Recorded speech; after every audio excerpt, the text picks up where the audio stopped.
আজ শ্রাবণ মাসের চতুর্থ সোমবার, আর এই চতুর্থ সোমবারের দিনটা খুবই ভালো কাটলো আমাদের। নমস্কার, আমি চন্দ্রিমা, একটি নতুন ভিডিওতে সবাইকে স্বাগত। আজ শ্রাবণের 4টে সোমবার হয়ে গেল, আর দেখতে দেখতে কত সুন্দরভাবে দেখো কেটে গেল 4টে সোমবার। আর এদিকে তো আমি একদম তৈরি হয়ে গিয়েছি, ঠাকুরকে পূজা টুজা করে নিয়ে এবার মন্দিরের উদ্দেশ্যে। আর আজ কিন্তু বেশ রোদ্দুর।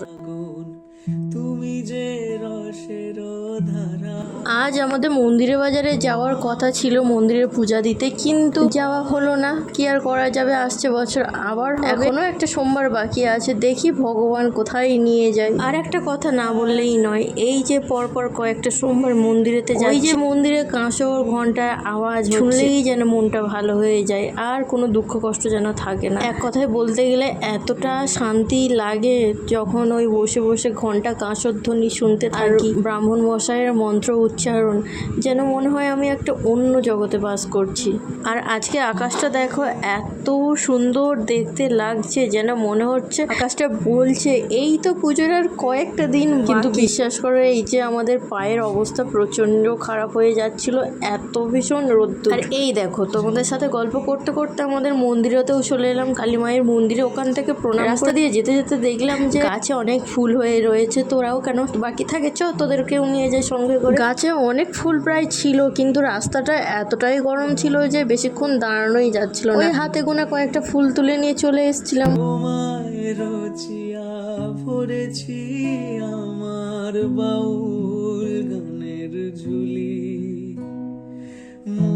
আর এই যে আমরা মন্দিরেতে চলে এসেছি, আর আজকে যখন গিয়েছিলাম দেখলাম যে অতটাও ভিড় ছিল না, তারপর আস্তে আস্তে ভিড় হতে শুরু করলো। আমরা হয়তো তাড়াতাড়ি চলে গিয়েছিলাম। আমাদের পূজা করা খুব সুন্দরভাবে সম্পন্ন হলো। এবার এসছি ধূপ মোমবাতি দিতে, দেওয়ার পরে পূজা হচ্ছিল, আর বেশ অনেকক্ষণ ধরে বসে বসে পূজা দেখেছি। এইবার হবে আমাদের অঞ্জলি। অঞ্জলির শেষে প্রত্যেকবারে যেমনটি হয়ে থাকে, এবারেও তার অন্যথা হয়নি। পুষ্পাঞ্জলির শেষে আমাদের হয়েছিল বাতাসের হরিলুট, আর এই দেখো আজকে আমি দুখানা বাতাসা অঞ্জলি দেওয়ার পরে এবার আমাদের উপোস ভঙ্গ হবে, তারপর আমরা কিছু খেতে পারবো। আর যাওয়ার আগে কয়েকটা ফটো না তুললে কেমন একটা ফ্যাকাশে ফ্যাকাশে লাগে, ঠিক ওই চিনি ছাড়া চায়ের মতন ব্যাপারটা।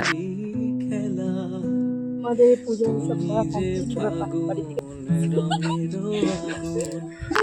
খুব সুন্দর ভাবে আজকে পুজো দেওয়া হলো। হ্যাঁ, আজকে ভালো, এভরিথিং ইজ ফাইন। আগের বারেও খারাপ হয় না, আগের বারেও ভালো হয়েছে।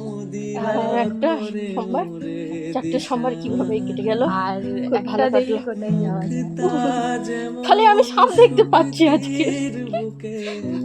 আসার সময় শাড়ি টাড়ি পরে রেডি হয়ে গেছি, দেখি না একটা চিঠি সাপ। এর পুজো টুজো দেওয়া হয়ে গেছে, ফটো তুলতে গেছি, গাছ থেকে পড়েছে কি একটা বাদাম সাপ নাকি সাপ, ওই একটা সাপ পড়েছে। হয়তো ভগবান এটাই বলছে যে যতই যাই হয়ে যাক না কেন, তোদের সাথে আমরা আছি, বা তোর সাথে আমি আছি, এইরকম ভগবান হয়তো এটাই বলতে চাইলো।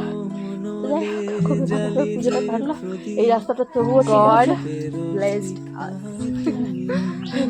জানি না ওই রাস্তার জন্য নাচানাচি করতে হবে কিনা। বাই। যাই হোক, এই ছিল আজকে ছোট্ট একটি ভিডিও। কেমন লাগলো অবশ্যই কমেন্ট করে জানি। যাই হোক, আজ তবে আসি, দেখা হচ্ছে খুব তাড়াতাড়ি অন্য কোনো একটি ভিডিওতে। ততক্ষণের জন্য সবাইকে টাটা।